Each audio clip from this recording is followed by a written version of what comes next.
संध्या के इस पावन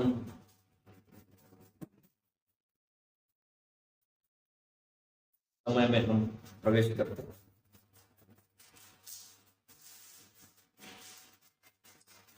जैसे दिन भर पक्षी दाना चुगकर सब क्रियाकलाप करके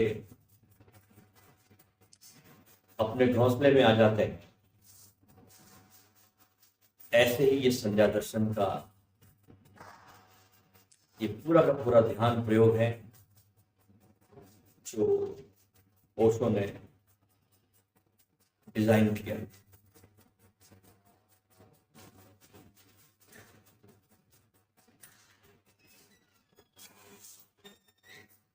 पत्थर जो अहम का रखा है,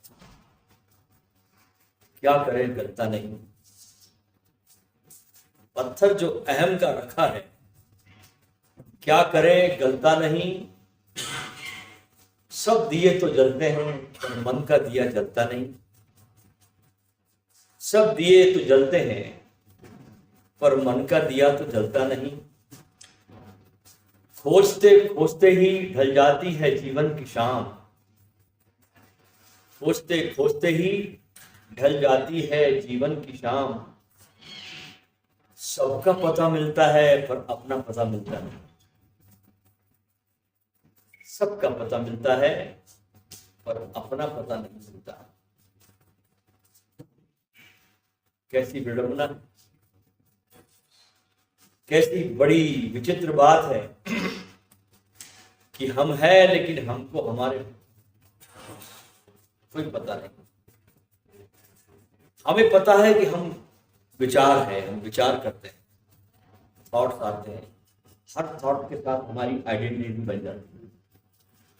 जब भी कोई विचार आता है उसके साथ हम एक हो जाते हैं, इसी को हम अपना होना मान लेते हैं।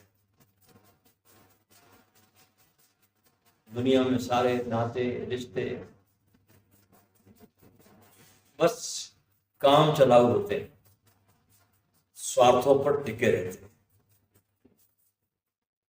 जब तक आपका हाथ देने के लिए ऐसा है तब तक रिश्ते बनते हैं। जिस दिन हाथ लेने के लिए आता है सब रिश्ते टूट जाते हैं। एक ही रिश्ता शाश्वत है और वो है परमात्मा से रिश्ता बनाना। सब रिश्तों से चोट लगती है, ध्यान रखना। सब रिश्तों से घाव मिलते हैं, एक ही रिश्ता जिससे घाव नहीं मिलता, चोट नहीं लगती, वो प्यारे प्रभु से रिश्ता जोड़ना है। वहां घाव नहीं मिलता, वहां तो घावों पे मरहम लगाया जाता है। ऐसा ही रिश्ता जैसे भगवान के साथ होता है भक्त का, एक शिष्य का अपने गुरु के साथ होता है। भगवान शंकर का जो अद्भुत ग्रंथ है जिसके बारे में हमने सवेरे बात की, विज्ञान भैरव तंत्र, ऐसे ही उनका एक ग्रंथ और भी है। और वो ग्रंथ भी माता पार्वती और शिव का बहुत सुंदरतम संवाद है। पार्वती पूछती है, भगवान शंकर उसका जवाब देते हैं। उस ग्रंथ का नाम है गुरु गीता। ये गुरु गीता भगवान शंकर के मुख से निकले हुए बहुत महत्वपूर्ण शब्द है। हमारे आश्रम पर जो आने वाले 11 जुलाई से 13 जुलाई तक जो शिविर होने जा रहा है गुरु पूर्णिमा का, हम इस भगवान शंकर के गुरु गीता पर बहुत गहनतम चर्चा प्रेमी साधकों के समक्ष करेंगे और बहुत महत्वपूर्ण, बड़े सुंदर मुख से निकले हुए गुरु की महिमा को बखान करते हुए भगवान शंकर के ये सूत्र एक बहुत बेहतरीन शिष्यत्व को जन्म दे सकते हैं। भगवान शंकर कहते हैं कि गुरु और शिष्य अलग अलग नहीं होता, बस उनके शरीर भर अलग दिखाई पड़ते हैं। उनके शरीर तो अलग दिखाई पड़ते हैं, लेकिन गुरु और शिष्य कभी अलग अलग नहीं होते। गुरु की और शिष्य की अंतर चेतना आपस में ऐसी घुली मिली रहती है जैसे जल में शक्कर घुल जाती है। सच्चा शिष्य जो होता है गुरु का स्वरूप होता है। जब कोई शिष्य अपने गुरु को बहुत प्रेम करता है, अथाह प्रेम करता है, तो गुरु शिष्य के भीतर रिजेंबल करता है। इसलिए ये अकारण नहीं था कि अजंता और एलोरा की गुफाओं में हजारों साल के पहले बुद्ध के शिष्यों ने, जो चित्रकार थे, उन्होंने बुद्ध के शिष्यों को ठीक वैसे चित्रित किया जैसे स्वयं गौतम बुद्ध थे। एक इशारा था उस चित्रों को चित्रित करने में कि जो बुद्ध को प्रेम करेगा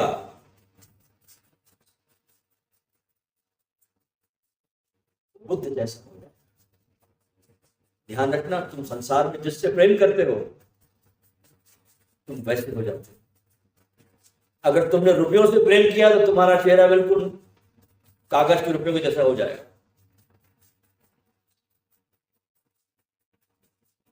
इसलिए प्रेम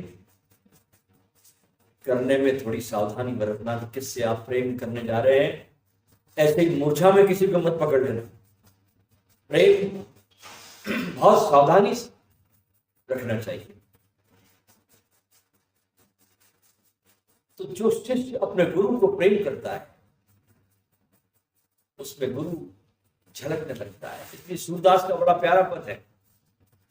सूरदास प्रेम की बहुत अंतिम ऊंचाई पर जब जाता है प्रेमी, वहां सूरदास गाते हैं कि लोग कहे अब शाम को राधा और राधा को कहे श्याम, कि अब श्याम में राधा रिजेंबल हो रही है और राधा में श्याम रिजेंबल होते हैं। दोनों की सूरत सीरत सब मिलने लग जाती है। शिष्य के हृदय में गुरु की भावनाओं का बड़ा उद्रेक होता है और शिष्य के विचारों में जो गुरु का ज्ञान है वो प्रस्फुटित होता है। भगवान शंकर कहते हैं कि सद्गुरु की कृपा दृष्टि के अभाव में, ये सुंदर बात कह रहे हैं भगवान शंकर, सुनने योग्य सबके।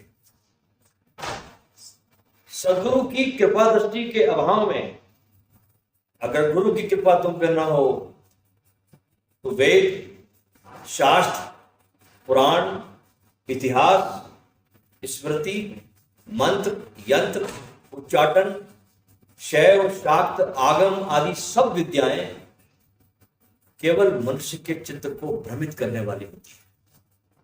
बहुत खूबसूरत सूत्र है शंकर के।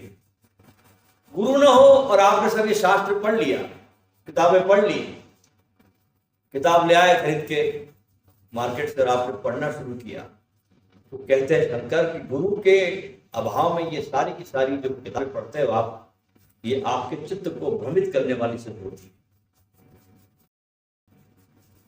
विद्या चाहे कोई भी हो, लौकिक हो, आध्यात्मिक हो, उसके सार तत्व को समझने के लिए गुरु की आवश्यकता होती है। एक छोटे मोटे संसार के कामों की हमको गुरु की आवश्यकता होती है। जैसे एक आदमी शिक्षा का अध्ययन करके लौटा, बीए एलएलबी हो गया, वकील हो गया, लेकिन इस वकील के कागज के मिल जाने के बाद भी इस व्यक्ति को किसी सीनियर एडवोकेट के हाथ के नीचे वर्षों तक काम करना पड़ता है, तब जाके वो ट्रेन होता है। एमबीबीएस किया हुआ डॉक्टर भी 1 साल के लिए सरकारी मेडिकल कॉलेजों में इंटर्नशिप का कोर्स करता है, हजारों मरीजों को देखता है, हजारों मरीज के सामने से गुजरते हैं, प्रैक्टिस करता है। तो संसार के छोटे मोटे चीजों को जानने के लिए भी हमें किसी गुरु की जरूरत पड़ती है। तो इस अध्यात्म के रास्ते पर जिसे हम कुछ जानते ही नहीं, जब खूब अंधेरा, जब आंख बंद करते हैं तो अंधेरा मिलता है, तो यहां किसी मार्गदर्शक की जरूरत नहीं होगी। इसलिए गुरु के अभाव में किताबों को पढ़ पढ़ के आदमी बस भटकता रहता है और उसके पल्ले कुछ पड़ता नहीं। मजे की बात है। और केवल पुस्तकों का ये ज्ञान उसके मस्तिष्क पर मानसिक बोझ बनकर रह जाता है। और जितना ज्यादा पढ़ो उतनी भ्रांतियां घेर लेती है। ये भी पढ़ा, वो भी पढ़ा, ये भी पढ़ा, वो भी पढ़ा, भ्रांत हो गया। गुरु के अभाव में ये शास्त्रों के काले अक्षर तुम्हारे जिंदगी में कालीमा फैलाते और कुछ नहीं फैलाते। हाँ, अगर गुरु की कृपा तुम्हारे पर बरस जाए, गुरु का साथ हो, उसका आशीर्वाद हो, तो ये काले अक्षर भी रोशनी के दिए बन जाते हैं। ये काले अक्षर रोशनी के दिए बन जाते हैं गुरु के सानिध्य में।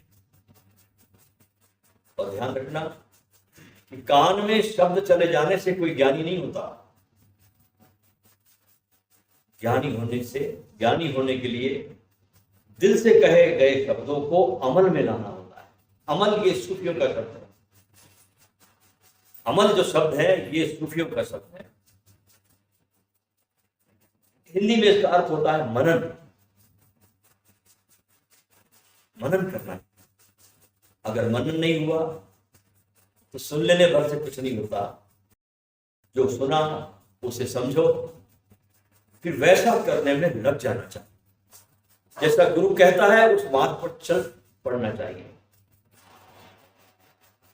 अगर शब्द सुनने से आपकी यात्रा शुरू हुई, ये शुरुआत है आपकी शब्द की, मैं आपसे बोल रहा हूं और आप मुझे सुन रहे हैं। अगर किसी पे आपने यात्रा खत्म कर दी शब्द सुनने से ही, तो समझना कि आपको कुछ भी आपने जाना नहीं। ये तो शुरुआत है। इसलिए हम शब्दों को सुनते सुनते बस भटकते रहते हैं और सदगुरु के साथ हमारा सत्संग शुरू ही नहीं होता। सत्संग दोस्तों बड़ी रहस्यमय चीज है, बहुत मिस्टीरियस है, जहां कुछ करना नहीं होता गुरु के साथ। मन सिर्फ सदगुरु के सानिध्य में टिकाना होता है अपने मन को, और उसके सानिध्य में मन आनंद के गोते लगाना शुरू कर देता है। और कभी कभी तुम्हारे जीवन में ऐसी भी घटनाएं घट जाती है अकारण परमात्मा की कृपा के स्वरूप, कि तुम ठीक ठीक सदगुरु के पास पहुंचकर भी कहीं और भटक कर खोजने को निकल जाते हो। तुम्हें लगता है कि शायद कहीं कुछ और भी हो सकता है, कोई और सदगुरु हो सकता है। तुम ठीक द्वार पर आकर भी चुक सकते हो। चीन में एक संत हुआ जिसका नाम था सिनुहा। उन्होंने काफी दिनों तक साधना की, हठ योग साधा, किताबों का अध्ययन किया, देश विदेश के अनेक स्थानों का भ्रमण किया, विभिन्न शास्त्र और विद्याएं पढ़ी, परंतु जैसा कि आपको पता है कि चित्त को शांति नहीं मिली। वर्षों के विद्या अभ्यास के बाद अविद्या की भटकन और जो भ्रांतियां थी वो सिन्हाओं के अंदर यथावत बनी रही और बड़ी बेचैनी से उनके जीवन में उनकी यात्रा कटती थी। इतना जाना, इतना पढ़ा, इतनी यात्राएं की, यहाँ गया, वहां गया, यहाँ गया, लेकिन बेचैनी कम नहीं हुई, अशांति कम नहीं हुई। जहां मैं था वहीं खड़ा हूं, रंच मात्र भी मेरे भीतर परिवर्तन नहीं है। किताबों का ज्ञान जरूर जान लिया मैंने, लेकिन जो आना चाहिए बात, जहां धन्यता का बोध होना चाहिए अपना कि मैं धन्य हुआ, वो बोध नहीं आया।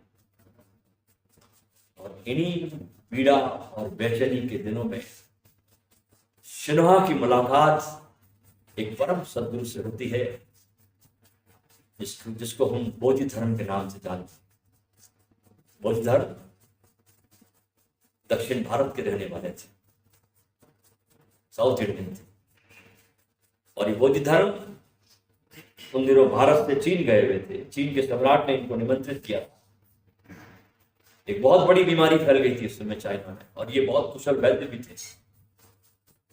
तो चीन ने भारत की तरफ देखा, बहुत आशा से किसी को भेजा जाए। तो भारत से बोधि धर्म चीन गए। शिन्हा इस बोधि धर्म के संपर्क में आया, और संपर्क में आते ही एक ही पल में सारी भ्रांतियां, सारी भटकन शिन्हा की समाप्त हो गई, और उसके मुख पर ज्ञान की एक अलौकिक आभा, एक दीप्ति छा गई। सालों साल भटककर पढ़कर कुछ नहीं हुआ, परंतु एक पल में सद्गुरु के सानिध्य में सब हो गया। इसलिए गुरु चमत्कार है। अपनी जीवन की इस अनूठी घटना का जिक्र अपने बहुत सी संस्मरणों में शिन्हा ने किया है। अपने किताब में लिखते हैं शिन्हा कि विद्याएं और शास्त्र ये सब दिए के चित्र है, किसी दिए के चित्र है, फोटोग्राफ्स है। इनमें से दिए बनाने की विधि लिखी है। इन चित्रों को, इन विधियों को, इन चित्रों को कितना भी पढ़ा जाए, रटा जाए, इन्हें अपने छाती से लगाकर रखा जाए, शिन्हा कहते कोई भी फायदा नहीं होता, क्योंकि दिए के चित्रों से रोशनी नहीं होती। दियों के चित्र में रोशनी नहीं होती। जीवन के पथ पर जब तुम्हारे अंधेरा आता है तो शास्त्र काम नहीं पड़ते, लेकिन सद्गुरु से मिलना ज्ञानी जैसे जलते हुए और रोशनी चारों ओर फैलाते हुए दिए से मिलना है। शिन्हा ने कहा कि मेरा मिलना ऐसे हुआ बोधि धर्म से जैसे कोई जलता हुआ दिया मुझे मिला हो और मैं उससे रोशन हुआ। क्योंकि प्रकाश का स्रोत अगर सामने हो तो भ्रांतियों और भटकनों का अंधेरा कितने देर तक टिका रह सकता है। जीवन में बाहर के जगत में भी और भीतर के जगत में भी गुरु का स्थान बहुत सर्वोपरि है। हम तो बहुत छोटे छोटे इंसान हैं जिनको हम अवतार कहते हैं। भगवान राम को भी गुरु वशिष्ठ के पास जाना पड़ा, थोड़े बड़े हुए, अस्त्र शस्त्र चलाने की विद्या के लिए स्वामित्र के पास जाना पड़ा। भगवान कृष्ण भी सांदीपनी के आश्रम में गए, वहां उन्होंने सीखा। 16 कलाओं के जानने वाले भी भगवान कृष्ण गुरु के पास जाते हैं।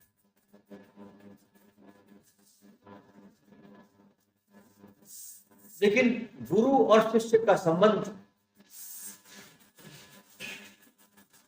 बहुत है, ख्याल रखना। और की उपस्थिति से झरता प्रकाश शिष्य को रोशन कर जाता है। ये जो बातें मैंने आपसे कर रहा हूं, ये सिर्फ बातें नहीं है दोस्तों, ये मेरे स्वयं के जीवन का अनुभव भी है। मैं जब सद्गुरु ओशो से मिलता हूं, पूरा जीवन, पूरी जिंदगी 22 साल की अवस्था से जब मिला उनसे, जब मेरी उम्र 22 वर्ष की थी, पहली मुलाकात 22 ईयर्स में, और अचानक, जिसकी कल गुरु जी बात करते थे ना, गैब माई गुरुदेव मिला, पाया हम प्रसाद, रास्ते पर मिले सदगुरु। और गुरु ही खोजता है शिष्य को, शिष्य खोज नहीं सकता। ऐसे उसने हमको खोजा, पुकारा, हिम्मत की, पास गए, दीक्षित हुए, जीवन दांव पे लगा दिया, जो कार्य करते थे वो छोड़ दिया, बहुत छोटी अवस्था में। और जो उन्होंने कहा वो करते गए, उसका अक्षरशः पालन किया। और आज भी जो कार्य हम कर रहे हैं इस जीवन की 75 साल की अवस्था में, रात दिन बस एक ही प्रयास है कि वो जो खुशबू मेरे पास पहुंची वो सिर्फ मुझ तक समाप्त न हो जाए, क्योंकि हर फूल का पवन से अनलिखा अनुबंध है। हर फूल का पवन से अनलिखा अनुबंध है। खुशबू अपनी सौंपे बिना मैं झरूं मुझे सौगंध। ये तो बाहरी फूलों की बात हुई। जब उसका अनुबंध होता है तो भीतर के जो पुष्प खिलते हैं शिव के अंदर, ये आगे कैसे बात पहुंचे, कौन है लेने वाला, कौन है तैयार, ये बड़ी कठिन बात है। क्योंकि लोग दिखते हैं लेकिन मिलते नहीं। मैं 6 साल से बहुत घूमा हूं पूरे भारत में। एक महीने में मैंने 4-4, 5-5 शिविर लिए, बहुत घूमा हूं। ओशो भी बहुत घूमे भारत में, 20-25 साल तो घूमते ही रहे। और कहते रहे कि 200 आदमी मिल जाए दुनिया बदली जा सकती है। विवेकानंद ने कहा था कि 100 आदमी मिले, ओशो के आते आते थोड़ा युग बदला, उसने कहा 200 आदमी मिलने चाहिए। अब देखो अरबों की जनसंख्या है और 200 व्यक्ति नहीं। कोई पूर्ण रूपेण तैयार नहीं होता जो अपने को चढ़ा दे, जो अपनी मृत्यु से बिल्कुल डरे नहीं और मृत्यु को परिपूर्ण स्वीकार कर ले। तो जब तक तुम डरे हो मौत से, तब तक अमृत के द्वार नहीं खुलते, ध्यान रखना। मृत्यु का परम स्वीकार अमृत के द्वार खोल देता है। भय में तुम सिकुड़ जाते हो, बंद हो जाते हो, और जब भय चला जाता है ना तुम खुल जाते, फैल जाते, ब्रह्म स्वरूप हो जाते, तुम्हारे भीतर का भय खत्म हो जाता है। इसलिए हर सद्गुरु की ये पीड़ा होती है, ध्यान रखना, कि उसे लोग नहीं मिलते जिससे कि उसे आगे बात बने, उसके साथ वो समाप्त न हो जाए। अब नानक को भी देखिए, मैंने सवेरे आपसे चर्चा की, शिष्य तो बहुत थे, एक मिला बस लहना,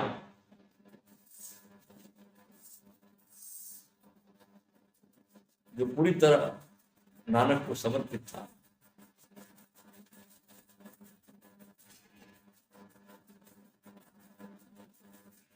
नामदेव का इतना बड़ा आश्रम था महाराष्ट्र में,